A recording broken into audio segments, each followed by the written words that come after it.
let me ask you a selfish question. Go ahead. Someone like me, Yes.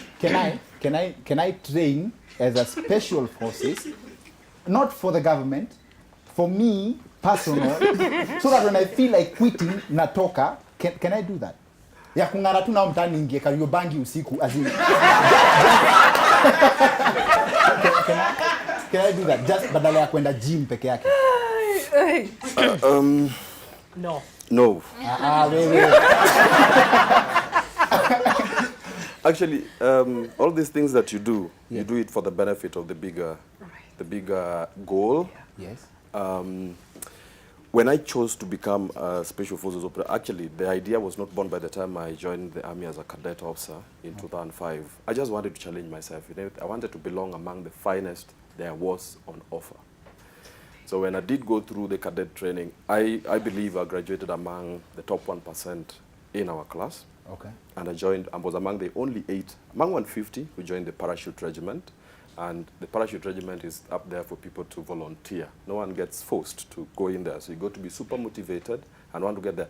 Allowance ilikuwa 3,000 shillings per month. That's not something that you'd throw your train as life. a special force. To train as a paratrooper. Paratrooper. Yes, and it was the highest, highly operational.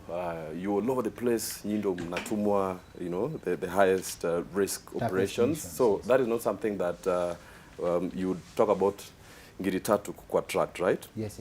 So you got to be serving a bigger goal and vision than yourself. So you got to belong to a unit that you feel you are self-motivated for. So, I mean, the raw material has got to be there in the first place. Wezi anza na mbuzi, then you expect to get a lion at the back end of the production.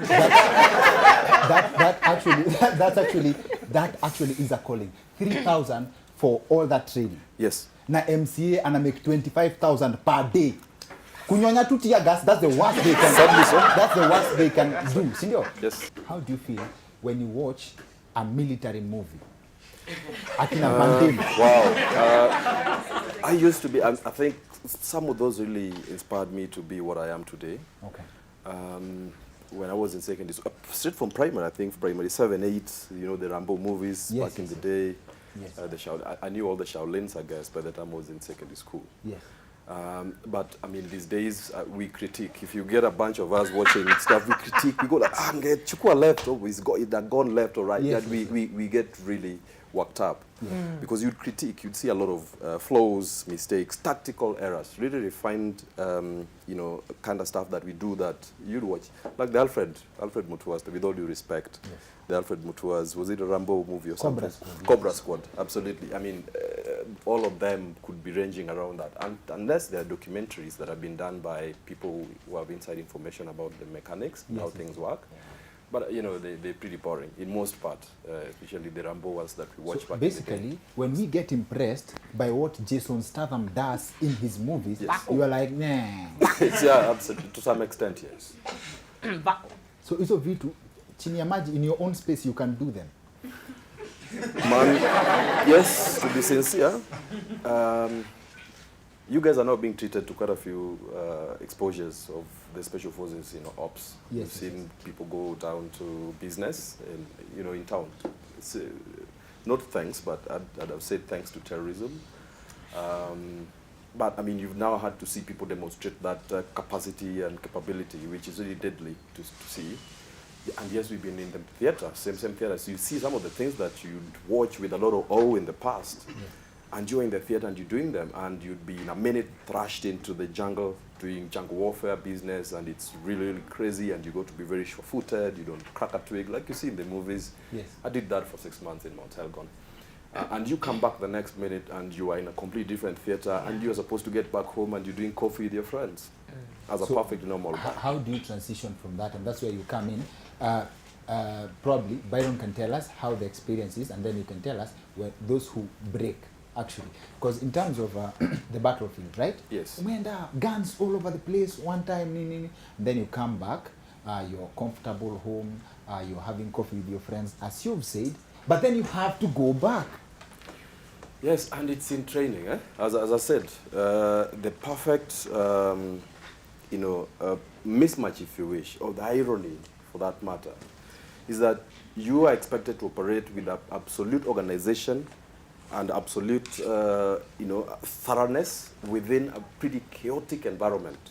And that trains, a very outstanding character trait in you, which is of absolute adaptation. So you can be very, very adaptable, and very, very, just like split second like that. And then, flexibility, one of the most important things that I learned. Now, look at it from this perspective. You could be building a house, so say it's a steel house. Yes. That, and as opposed to a concrete house, a house that is strong enough, but is able to move with the wind without crumbling. That is the focus that we have. So the mission requires this, and the vision is there. The training has been, in you, and you got the right equipment to do the business with. And you're out there, and you're balancing so many variables and factors at play. But because of the training and all these things that the whole of that has imparted in you, you are able to switch just like that from one to the next. Now, the downside is this could pack into a lot of things all at once. Look, I tell people my stories and they think I had 50 years to live in the army to just achieve all that. Like you can, hijack a moving vehicle, it could be, interdiction ops, the serious stuff, jump off a helicopter, you do parachuting here and there, be in the jungle next, be in Somalia next, and you probably you sat on top of the target, literally you watching the enemy from a stone throw away, and your life is on the balance. And no one, you are the most specialized of guys, quite a few guys would have the to get there, the oomph to get there, and get you out if the balloon were to go up. Yeah, but that's your training. So you can imagine, so it really packs a lot in your mental psyche and the mental phases and facets of your life that would match. I don't know. I mean, several Harvards and you graduating with first class honors more than 4 times to just develop as a special forces operator. So once you're out of that, sometimes it gets really weigh you down. Okay. Some of the experiences are pretty crazy. Yes. You as human beings, we are not wired to take each other's lives. Yeah. Say that. So some of that, and you see a lot, and people's like flesh.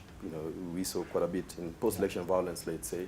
Yeah. And they're all torn, all over the place, and you're supposed to get them and pack them sometimes into vehicles. People burn people down, and burn people in vehicles, and dogs are taken away. And you're seeing all that, okay? Within a very short period of time, it changes you. It doesn't leave you unscathed. The normal person. Okay?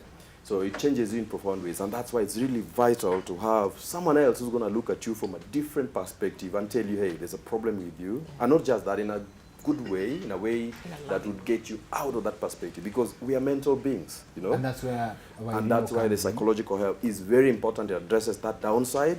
Okay. Just so that you have, the traction that this force needs to ride on, the capacity and the capability of a force, or military for that matter, rides on the strength of its human resources. The Nini does not help. To be very sincere, contrary to common belief, and let me demystify that, is it's actually illegal to be, any kind of drugs, to abuse any kind of drugs in the army. Drug abuse, let alone thinking of the kind of drugs people think. Those are the questions we get asked. I've heard rumors that bangi yenu inatengeneza ngwa kama ile unga ya grade 1. Refined. Refined. As in haina mbegu and stuff. It's not.